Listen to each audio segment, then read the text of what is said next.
Good morning, good afternoon, whatever it is, wherever you are. It's me again, Jen. Hello!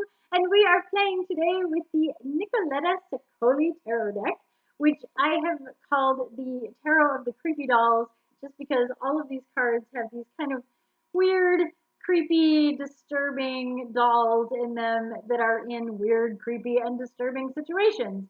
That said, the symbology of these cards is a little off track from the typical Rider-Waite deck. So if you are a beginning tarot reader or just not super familiar with the tarot, you might want to stick to a different deck for a little while and just enjoy the artwork on these.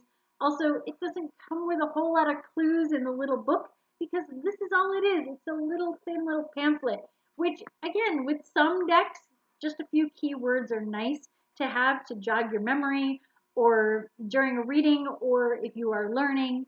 That's kind of nice, but in the case of these cards, it's a little hard to tell what each of the cards are in some cases unless you're really, really reaching. And since there's no good description in the card booklet, you can't pinpoint it. So even I have been a little confused by these cards, and hopefully I've talked about the correct cards with the correct meanings because I confess, they're beautiful and they're lots of fun, but they're super confusing and a little disturbing. So let's see what we are disturbed by today. All right. Okay, see what I mean? All right. What we do know about this card is that it is from the suit of cups because the little cup is way up in the top, which I do like.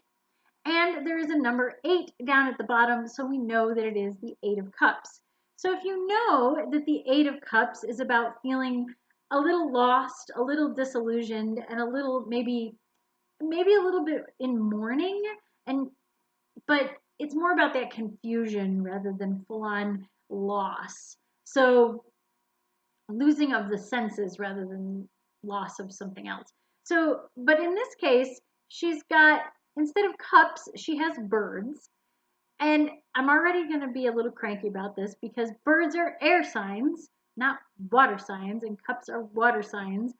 Because they are mostly to do with emotions, matters of the heart. In a standard deck of playing cards, they would be represented by the hearts, the suit of hearts.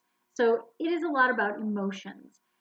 While, yes, I get the fluttering of the internal organs aspect of this, because while that looks like a dress, I'm pretty sure that's her body, and she is made of birdcage. So that's unique. She does seem to be contemplating one of the birds and focusing on one of them, while the others are kind of in a fuss. They're all over the place. So that does offer that confusion and feeling trapped by your own emotions, feeling trapped by your own inner thoughts and dialogue, and having to let go just to feel that release and move on. Which, again, when you think about grief and loss and longing, all of that is very true. If you hold all these crazy emotions bottled up inside you, all the anger and the grief and the confusion, if you keep them inside, it's not going to get any better. If you set those birds free, to fly, you will maybe feel a little empty and hollow, but probably a lot more calm. So the fact that she's got one bird kind of on her hand and it seems tame and making sense and she seems not afraid of this bird, it seems to be like, oh, okay, this bird is my companion and this is the idea that I have and this is my truest emotions, my purest emotions. While all the rest of these birds, I should probably let them go. This is the choice I've made. This is where my heart is. And now all the rest can move on. I think that's a really good way to look at this card. And if you're looking to kind of read into it and have a dialogue during a reading about the birds and the fluttering in the stomach and emotions being in a frenzy and out of control, and just let them out, just let them free. Because sometimes we just have to let it all out. Get a little fight club about things. Have a good cry. Let those birds free and fly, and maybe with love, not in a harmful way. We're not going to shoot the birds out of the sky once they're out. We're just going to let them out. And hopefully they're not going to attack anyone. I'm getting big Cinderella vibes from this. So anyway, the aspect of this card being birds, air signs, I'm not cool with that. but the inner turmoil aspect of it, I do like.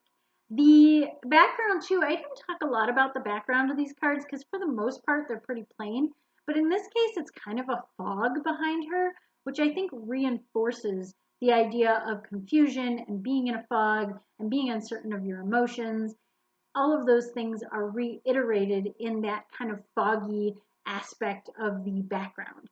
And even her hair is kind of cloud-like and foggy and dark and a little foreboding, like it's kind of a storm above her head. Is there anything else going on in her head? I don't see anything else. She does seem to be kind of looking away. She's also not on the ground. So she's kind of floating, which I feel like that ungroundedness is a big part of the Eight of Cups as well, because you can't feel very grounded if your emotions are kind of all in this chaos. So I like a lot of things about this card, but again, if you're not like looking into dream symbology and Freudian stuff, you might not get all that from this card. So I don't know. I still really love this deck for its imagery and beauty, but not so much for its ease of reading and understanding for a new reader. That said, I've had a lot of fun looking at these cards, and I hope you have too. So until next time, stay safe, stay healthy, stay happy, and I'll see you again real soon. Bye!